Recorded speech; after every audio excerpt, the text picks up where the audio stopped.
Então vamos lá, seguindo. Vamos lá, sem perder o pensamento aí. Então veja bem. Portanto, o mesmo Senhor vos dará um sinal. Um sinal para quem? Esse sinal aqui, ele é para quem? É uma pergunta. Para quem é esse sinal que o profeta está dizendo que vai ser dado? Para ajudar? Para ajudar. Mas principalmente para quem de Judá? Do rei Acás. Muito bem, para o rei Acás. Então, Deus vai dar um sinal para Acás e para o rei de Judá. Portanto, o Senhor mesmo vos dará um sinal. Eis que uma virgem conceberá e dará à luz um filho, e será o seu nome Emanuel. Agora outra pergunta. O que tem a ver aqui? Qual é o sinal que Deus vai dar para Acás e para Judá?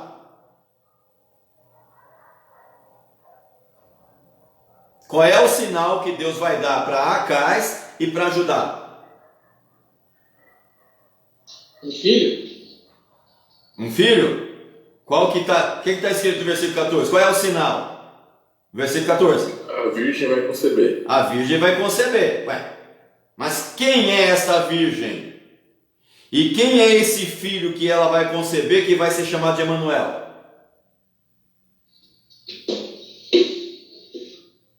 Quem é? Ninguém sabe. Vamos lá. Quer falar, irmã Maria? Que é Jesus, né? Oi? Dá a entender que é Jesus. Tá, mas o que tem a ver Jesus como sendo sinal para Acás e para Judá? Sendo que Jesus vai nascer uns 700, 800 anos depois.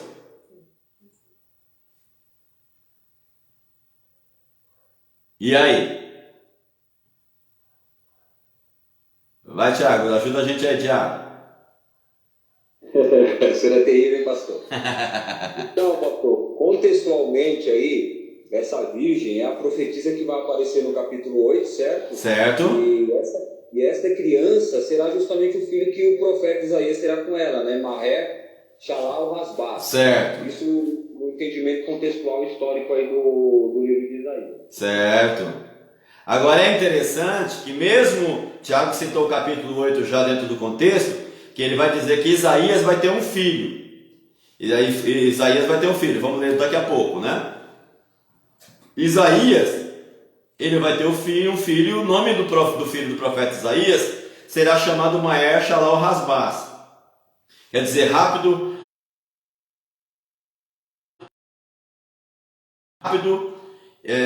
esqueci o nome agora da tradução total.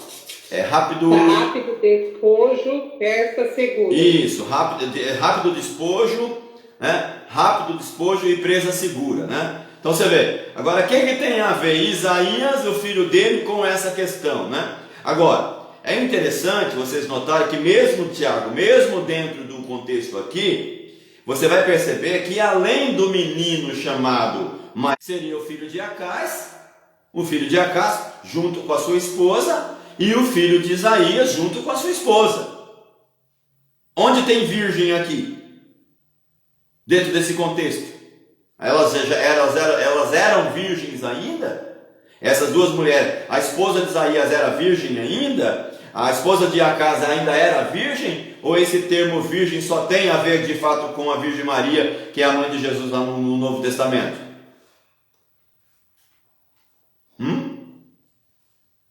Não é uma boa pergunta? Não é uma boa questão? Essa questão a gente levanta aqui para vocês entenderem que um texto ele tem a sua verdade profética para o seu momento em que o texto está sendo escrito. Além disso, normalmente um autor bíblico do Novo Testamento ele pode pegar também esse texto, como Mateus pegou, e dar um sentido pleno, chamado aqui um sentido pleno, ou sensus pleno, como a gente vai ler na apostila, que foi a interpretação que Mateus deu a esse texto. Mas vamos lá, seguindo o texto, olha só, versículo 15: manteiga e mel comerá. Eu vou ler agora para ir explicando. Manteiga e mel comerá, quando ele souber rejeitar o mal e escolher o bem, né? Ele vai ser criança ainda, né? Pois antes que o menino saiba rejeitar o mal e escolher o bem, falando da sua idade da inocência, será desolada a terra dos reis, perante os quais tu tremes de medo. Mas o Senhor fará vir sobre ti e sobre o teu povo, e sobre a casa do teu pai, dias tais, quais nunca vieram, desde o dia em que Efraim se separou de Judá. Isto é, fará vir o rei da Assíria. Daquele dia assobiará o Senhor as moscas que há no extremo dos rios do Egito, e as abelhas que estão na terra da Síria. E elas virão e pousarão todas nos vales desertos e nas fendas das rochas, e sobre todos os espinheirais, e sobre todos os prados. Naquele dia rapará o Senhor como uma navalha alugada, que está além do rio, isto é, com o rei da Síria, a cabeça e os cabelos dos pés, e até a barba arrancará. Sucederá naquele dia que um homem criará uma vaca e 2 ovelhas, e por causa da abundância de leite que elas hão de dar, comerá manteiga, pois manteiga e mel comerá todo aquele que ficar de resto, veja bem, de resto da terra. Presta atenção nessa questão. Sucederá também naquele dia que todo lugar em que antes havia 1000 vides, no valor de 1000 siclos de prata, será para sarças e para espinheiros, porque não haverá mais plantação. Com arco e flechas entrarão ali, porque as sarças e os espinheiros cobrirão toda a terra, porquanto a todos os outeiros que costumavam cavar com enxada para ali não chegarás por medo das sarças e dos espinheiros, mas servirão de pastos para os bois e serão pisados pelas ovelhas. O que o profeta está dizendo aqui nesse contexto que tem a ver com a Síria? Versículo 17 diz: mas o Senhor fará vir sobre ti e sobre o teu povo e sobre a casa do teu pai dias tais, quais nunca vieram, desde o dia em que Efraim se separou de Judá, reino dividido lá com Roboão, filho de Salomão. Isto é, fará vir o rei da Síria. Fará vir o rei da Síria sobre quem? Sobre o reino de Judá, que é Acais, ou sobre o reino de Israel, que está comandado lá em Samaria? É uma pergunta. Sobre o rei de Israel, meu pastor. Sobre o rei de Israel, cativeiro assírio, ano 720, 725. Ou seja, o que Deus está dizendo para Acais e para Judá? Eu vou enviar um sinal para vocês. Eu vou dar um sinal para vocês. A virgem conceberá e dará à luz um filho, e o seu nome será chamado Emanuel, que traduzido quer dizer Deus conosco. Ou seja, uma criança vai nascer neste momento histórico em que vocês estão vivendo essa dificuldade, e o nome dela, simbolicamente, tipologicamente, vai ser chamada Emanuel, porque a vinda dessa criança é a manifestação de que Deus está com vocês. Por isso o nome será Deus conosco. Em contrapartida, Judá vai ser livrada, porque a Síria também vai querer invadir Judá, mas o próprio profeta Isaías vai interceder pelo reino de Judá, e a Síria não vai conseguir invadir Judá. Isso quer dizer o quê? Deus vai dar livramento para Judá, cumprindo-se a profecia que ele havia dito lá através de Isaías, certo? Seguindo agora, se alguém tiver alguma pergunta, pode fazer, mas olha só o capítulo de número 8. Isso daí, as respostas que o Tiago deu. Disse-me também o Senhor: toma uma tábua grande e escreve nela em caracteres legíveis: Maer Shalal Hasbaz, presa segura, despojo seguro, presa segura, né? Acho que é isso. Temei, pois, comigo fiéis testemunhas. Tomei, pois, comigo fiéis testemunhas a Urias, sacerdote, e a Zacarias, filho de Jerebequias. Essa criança do versículo 1 é o filho de Isaías. Eu vou explicar isso um pouquinho lá. Olha só o versículo 2 agora. Eu fui ter com a profetisa. E ela concebeu e deu à luz a um filho. E o Senhor me disse: põe-lhe o nome de Maer Shalal Hasbaz. Então veja bem, se a gente tiver que entender a criança do versículo 14, a primeira interpretação que a gente tem de cara é o filho de Isaías. Agora, essa profetisa que Isaías está tomando ela. Ela pode ser uma outra esposa que Isaías tenha tido, sem ser a mãe lá do Seá-Jazube, né? Pode ser que esta mulher seja uma segunda esposa de Isaías, sem ser a mãe do Seá-Jazube. Aí nesse caso, ela seria virgem, porque ela não tinha tido ainda filho nenhum, certo? Se encaixaria certinho na interpretação do texto. Agora veja bem, pois antes que o menino saiba dizer meu pai ou minha mãe, se levarão as riquezas de Damasco e os despojos de Samaria diante do rei da Síria. Então fala que Deus está executando juízo sobre Samaria através do rei da Síria no ano 720. E continuou o Senhor a falar ainda comigo, dizendo: porquanto este povo rejeitou as águas de Siloá, ou de Siloé, que correm brandamente, e se alegrou com Rezim e com o filho de Ramarias, que é lá da Síria, no caso, né? Eis que o Senhor fará vir sobre eles as águas do rio, fortes e impetuosas, isto é, o rei da Síria, com toda a sua glória, e subirá sobre todos os leitos, e transbordará por todas as suas ribanceiras, falando do poder da Síria sobre o reino de Israel, né? A Gi colocou aí a significado aí, do rápido despojo, presa segura. E passará Judá inundando, e irá passando por ele, e chegará até o pescoço, e a extensão de suas asas encherá a largura de sua terra. Ó Emanuel, olha só que interessante. Ó Emanuel, que interessante. E passará Judá inundando, e irá passando por ele, e chegará até o pescoço, e a extensão de suas asas, e encherá a largura da sua terra, ó Emanuel. É interessante que aqui o termo Emanuel já não é mais o termo dado ao Messias, porque Emanuel aqui é um termo que está sendo usado para o próprio Judá, mostrando que no meio dele Deus estava sendo com eles, né? Emanuel quer dizer o quê? Deus conosco. Então Deus está no meio de vocês. Ó povo, que Deus está no meio de vocês. Seria o ó Emanuel. Exasperai-vos, ó povos, e sereis quebrantados. Dai ouvidos, todos os que sois da terra, das terras longínquas.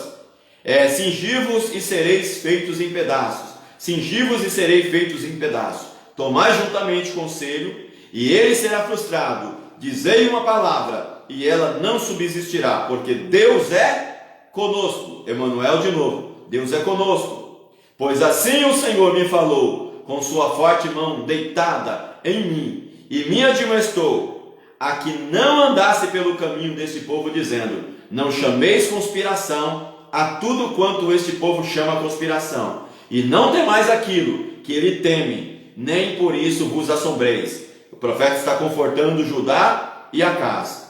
Ao Senhor dos exércitos, a ele santificai, e seja ele o vosso temor, e seja ele o vosso assombro. Então ele vos será por santuário, mas servirá de pedra de tropeço e de rocha de escândalo às duas casas de Israel, de armadilha e de laço aos moradores de Jerusalém. Ou seja, não ouça os moradores de Israel, ouça o profeta, não atente para o que eles estão dizendo, não atente para a ameaça que Israel está fazendo a vocês. E muitos dentre eles tropeçarão e cairão, e serão quebrantados, e enlaçados e presos.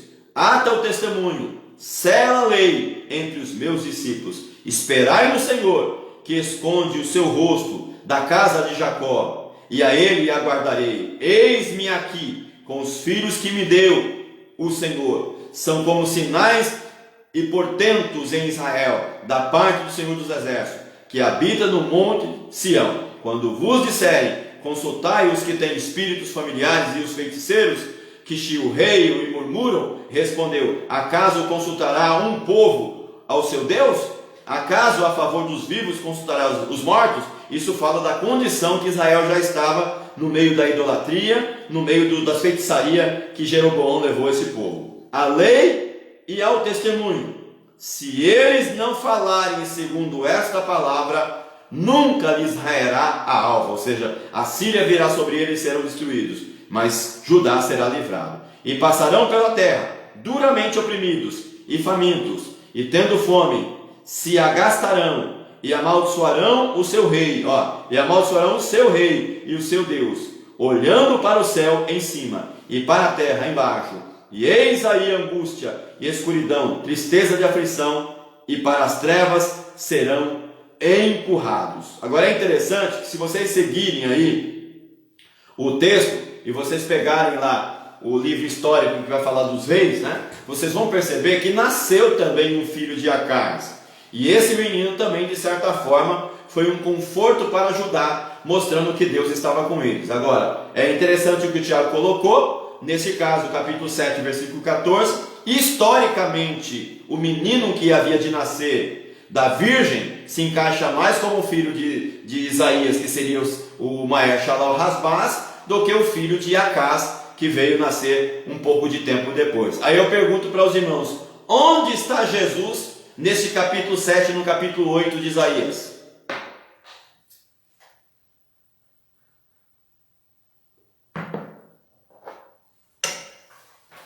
É uma pergunta. Onde é que está Jesus no capítulo 7 e no capítulo 8 de Isaías? Hã? No céu, meu pastor. Está no céu. Não tinha acontecido ainda, ele não tinha vindo ainda. Fala, Tomás. Então, pela explicação aí, então, acreditou-se a Jesus o nome de Emanuel de maneira equivocada. Então.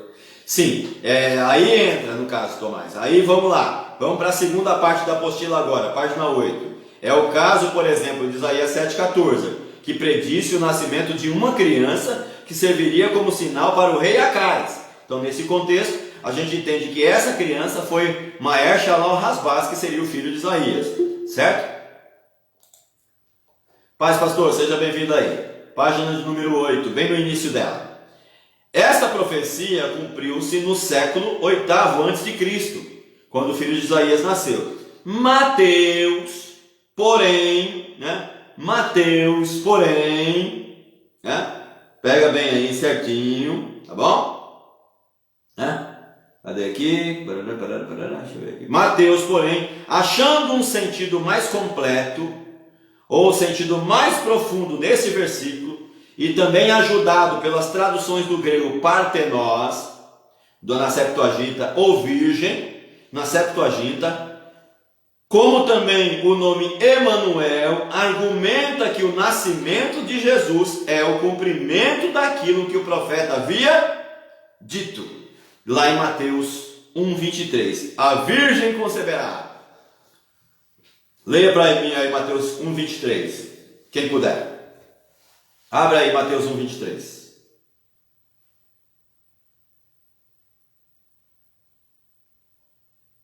Quem lê?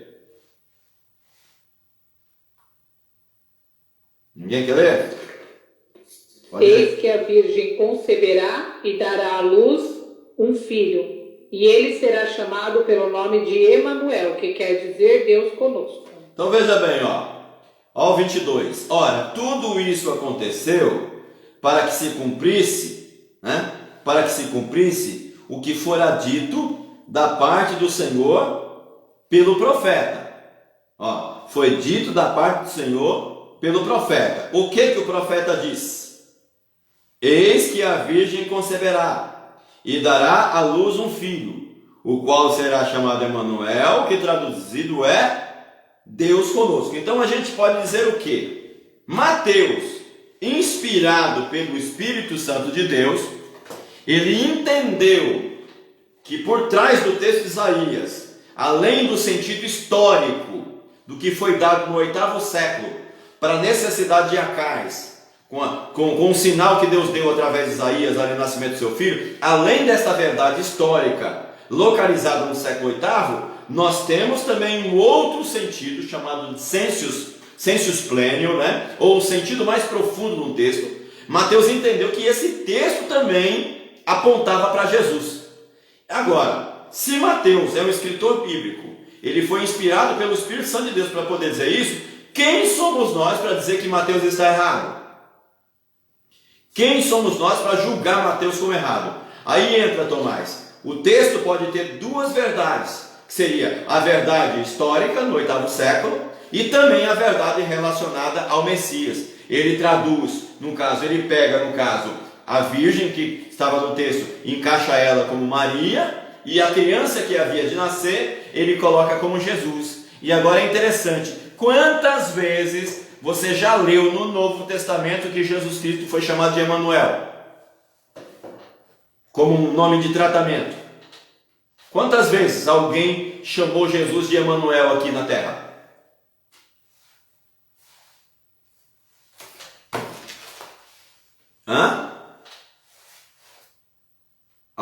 Tem algum texto que vocês já viram alguém tratar Jesus com o nome Emanuel?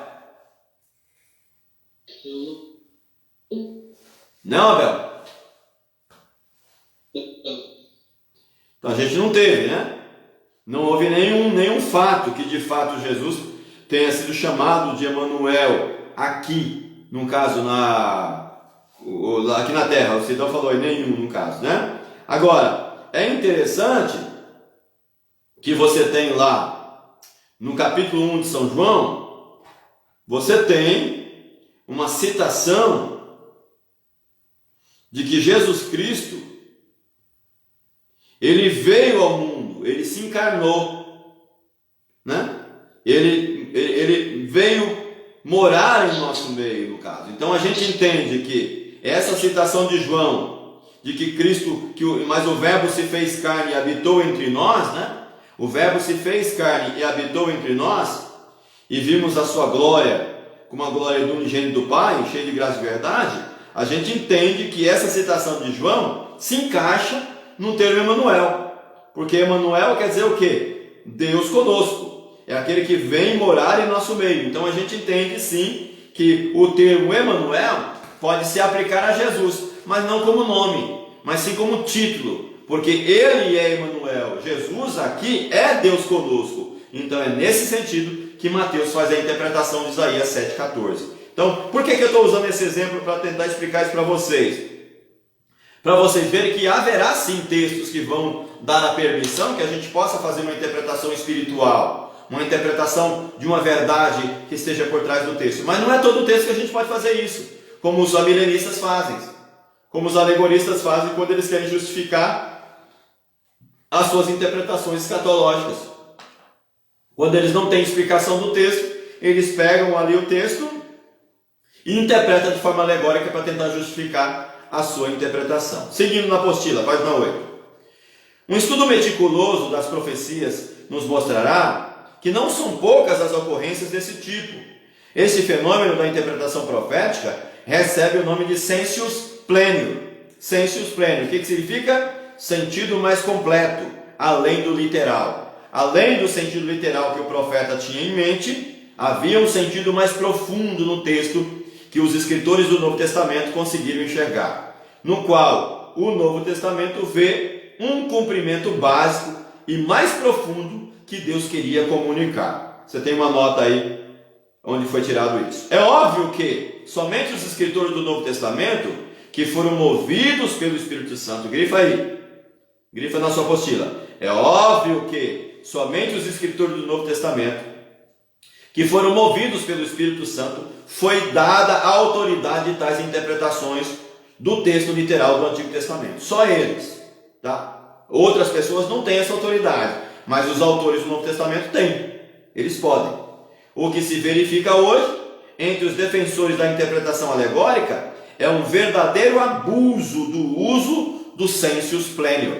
Não pode. Nós não podemos fazer isso. Nós não temos autoridade para dar um sentido segundo ou terceiro a um texto, porque nós não temos autoridade canônica, espiritual, né? Quando aplicam profecias do Antigo Testamento que dizem respeito ao Israel literal. Entre os defensores da interpretação alegórica, é um verdadeiro abuso do sensus plenior, quando aplicam profecias do Antigo Testamento que dizem respeito ao Israel literal, à igreja, no sentido espiritual. Eles pegam textos do Antigo Testamento que dizem respeito a Israel e trazem aplicando para a igreja no sentido espiritual. Eu não posso fazer isso. Não posso. Porque o que é literal para Israel é para Israel. O que é para a igreja é para a igreja. São dois grupos diferentes, tá? Não tem nada a ver um com o outro aí. É o caso, por exemplo, de Oséias 11:1, que historicamente se refere ao povo de Israel no Egito. Do Egito chamei o meu filho. Do Egito chamei o meu filho. Vai estar escrito lá em Oséias capítulo 11:1, que historicamente se refere a quem? Ao povo de Israel no Egito. Historicamente falando, tem a ver com o povo de Israel no Egito. Mas no Novo Testamento, lá em Mateus capítulo 2, versículo 15, abra a Bíblia para mim aí, em Mateus 2,15, Mateus entendeu que por trás do texto de Oséias 11:1 tinha uma verdade a respeito de Jesus, porque Jesus foi levado para o Egito pelos seus pais para que ele não morresse na mão de Herodes, e depois ele voltou para Israel. Leia para mim Mateus capítulo 2, versículo 15, por favor. Quem lê? E lá ficou até a morte de Herodes, para que se cumprisse o que foi dito pelo Senhor por intermédio do profeta: do Egito chamei o meu filho. Olha que interessante aí, né? Pode ler de novo, Gi, por favor, mais uma vez, que eu me perdi aqui, que está no fio aqui, que estou enroscado. E lá ficou até a morte de Herodes, para que se cumprisse o que foi dito pelo Senhor por intermédio do profeta: do Egito chamei o meu filho. Olha que interessante aí. O profeta entendeu que esse texto apontava para quem? Para Jesus.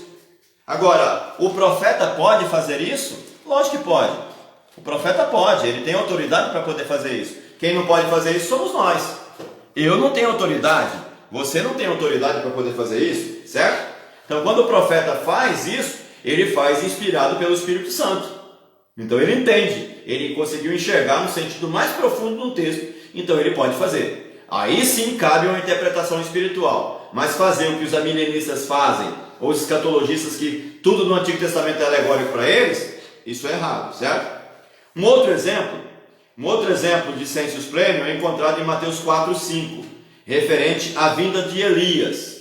O Senhor aplicou essa profecia a João Batista, lá no capítulo 17, 10 a 13. Entretanto, se considerarmos a literalidade das profecias, então devemos entender que o profeta Elias deveria vir pessoalmente antes do retorno de Jesus. Observe que Jesus afirma isto ao aplicar a profecia de Malaquias a João Batista. Então Jesus respondeu: de fato Elias virá e restaurará todas as coisas. Mateus 17, 11 e 12. Agora veja interessante aqui. Aqui no caso não é a nossa visão, né? Mas essa interpretação parece concordar com Apocalipse 11, do 3 a 12, onde está mencionada as duas testemunhas do Apocalipse. Porque normalmente algumas pessoas entendem que essas duas testemunhas serão Moisés e Elias. Obviamente que nós não concordamos que essas duas testemunhas serão Moisés e Elias. Mas para aqueles que querem dar firmeza à sua interpretação de que Elias vai vir de novo também lá na grande tribulação e testificar do evangelho na grande tribulação, eles podem pegar esse texto citado lá por Malaquias e na interpretação que Jesus Cristo deu também, para poder apontar para Elias e dar o amparo para afirmar que Elias vai se levantar na grande tribulação e profetizar nela também, certo? Óbvio que isso é uma interpretação que não dá para se encaixar tanto, não se sustenta tanto, tendo em vista que Elias já está no céu, então ele não vai voltar aqui para a terra para morrer, para depois ir para o céu novamente, tá bom? Então vamos lá, paramos aí no finalzinho da página 8, são 9h03, eu já passei já do tempo de dar intervalo, certo? Nós vamos dar a pausa agora e depois do intervalo a gente continua aí no último parágrafo da página 8, seguindo na apostila aí, tá bom? São 9h03, então aí 9h18, 9h18 mais ou menos a gente volta e a gente pega mais uns 40 minutos de aula aí também, tá bom? Espero vocês de volta aí. Abraço. Vamos lá, vamos dar uma pausa, vamos tomar um cafezinho, esticar as pernas aí. Vamos lá.